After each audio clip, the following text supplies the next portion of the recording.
Phil Goff.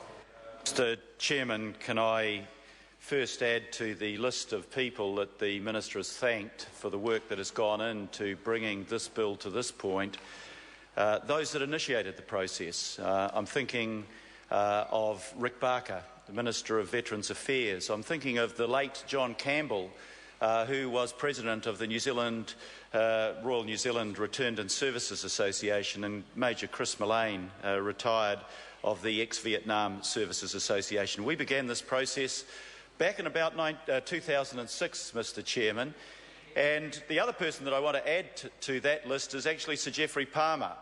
We set up the Law Commission to look seriously at an act, the War Pensions Act 1954, that was seriously out of date. And Geoffrey Palmer did a huge amount of work, went around the country, talked to the veterans, talked to the RSAs, and he brought up a package of recommendations that this House should take very seriously. It's been a long time coming, this bill. I welcome it now that it's here. But I have to say that my big disappointment, and this will come as no surprise to the Minister, is that we have left out, the government has left out, of this bill some of the critical provisions that were recommended by the Law Commission and were recommended by the Royal New Zealand Returned and Services Association and the other veterans groups. We have missed out things that the veterans came to our committee and asked us directly for. And I agree with the Minister. We should, in this debate, honour those who this bill is about. And I'm looking across the wall there at a plaque that says Crete. And last week we celebrated the 73rd anniversary of Crete, something very close to my heart, because my father-in-law was captured there and spent 4 years in a prisoner of war camp. And I see Casino over there, and I met with 44 veterans of Casino in our hall in this building. And I talked to those people who we should honour, because through their sacrifice, their commitment, we have a better world today.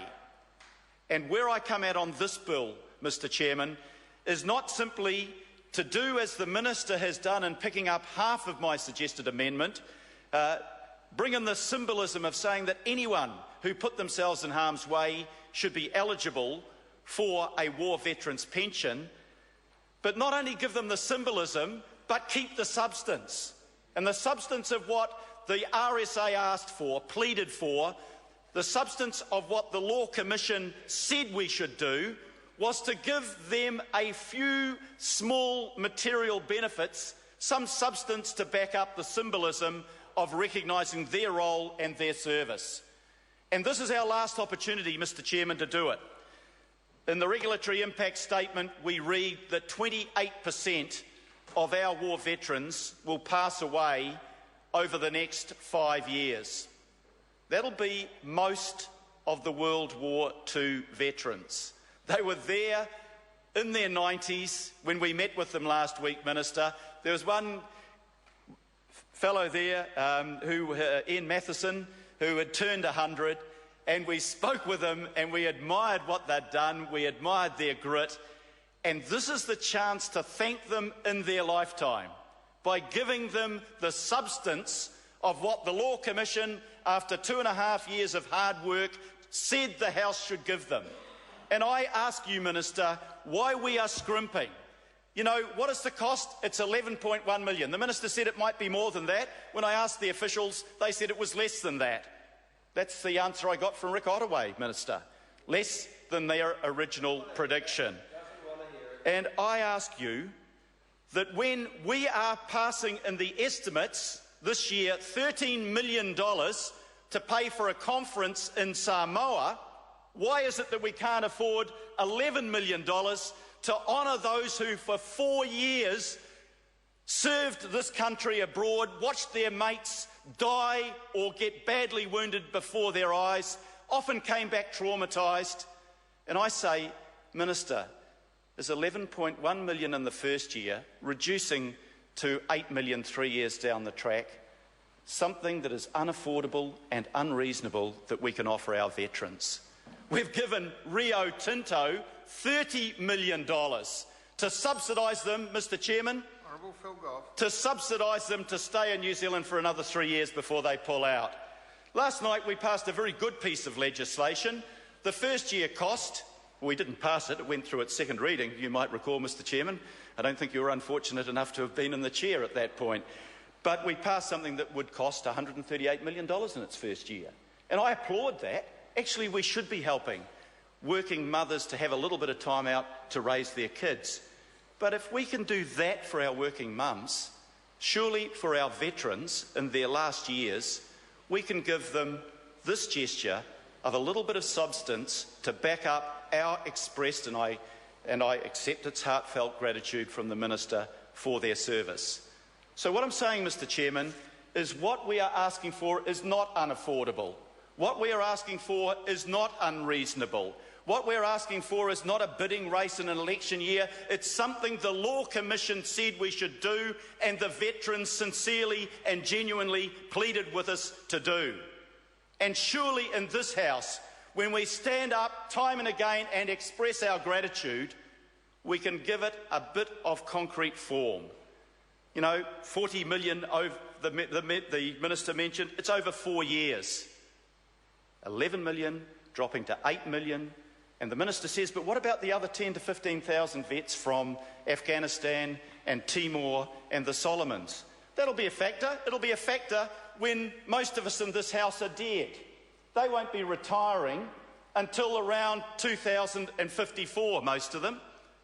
So it's not an argument to say we can't afford it, because sometime in the future, 40 years out, those who have served us well in Afghanistan and Timor and the Solomons will also be eligible. And it is, Minister, as you acknowledged, about the families as well. Those families of those World War II vets went without their loved ones for 4 years. When their loved ones came back, they were often traumatised, as my father-in-law was, from actually, in his case, 5 years, hugely difficult, starved, forced to march across Eastern Europe by the Germans in the face of the advancing Red Army. Those families also suffered. And what most vets will tell you, Minister, if you listen, is that they want to be sure that when they die, those costs are met and they are not a further burden on their family. It's not a lot to ask for. $5,700 lump sum payment on death, to give that peace of mind to our veterans, to acknowledge our gratitude for their service and their sacrifice to our country. I applaud the fact that you've done a U-turn and said, yes, all vets are eligible for the war pension, but that just means they transfer from superannuation to something called the War Veterans Pension. They want that. That's good. That symbolism is important.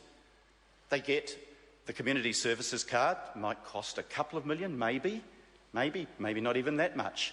They get their pension, even if they're hospitalised over 13 weeks. That might cost a couple of $100,000. The one thing that we were offering them, and that the Law Commission said we should give them, was that lump sum payment on death.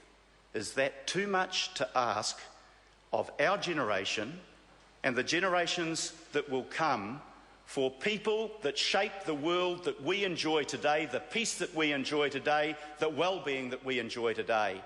It's a gesture. It's a token amount. It's tiny as a percentage of the total spending of a government, 0.00001%. And we're told that it's unaffordable in straitened times.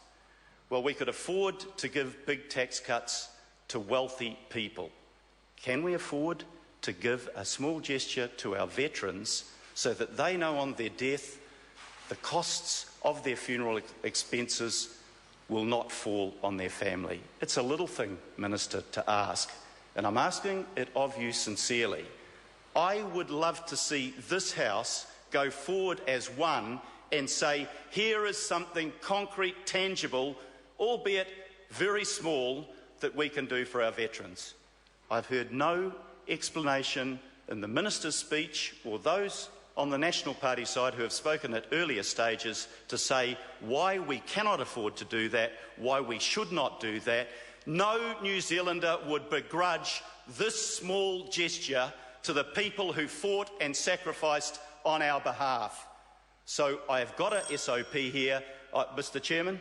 Honourable Phil Goff. Mr Chairman, I am asking that members across the House support it. I know that New Zealand First is supporting it, and I thank them for that. I know the Greens are supporting it. I thank them. Brendan Horan is supporting it. The Maori Party is supporting it. Order. The time has come for me to report progress.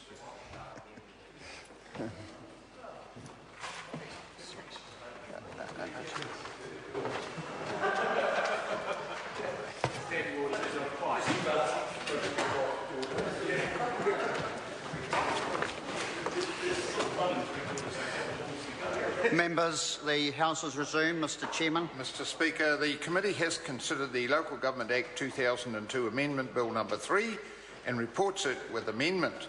The committee has also considered the Veteran Support Bill and reports progress.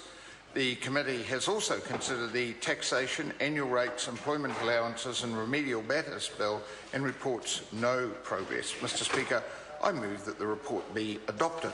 The question is that the report be adopted. Those of that opinion will say aye. Aye. To the contrary, no. The ayes have it. The Local Government Act 2002 Amendment Bill No. 3 is set down for third reading next sitting day. The Veterans Support Bill is set down for further consideration in committee next sitting day, and the Taxation, Annual Rates, Employee Allowances and Remedial Matters Bill is set down for consideration in committee next sitting day.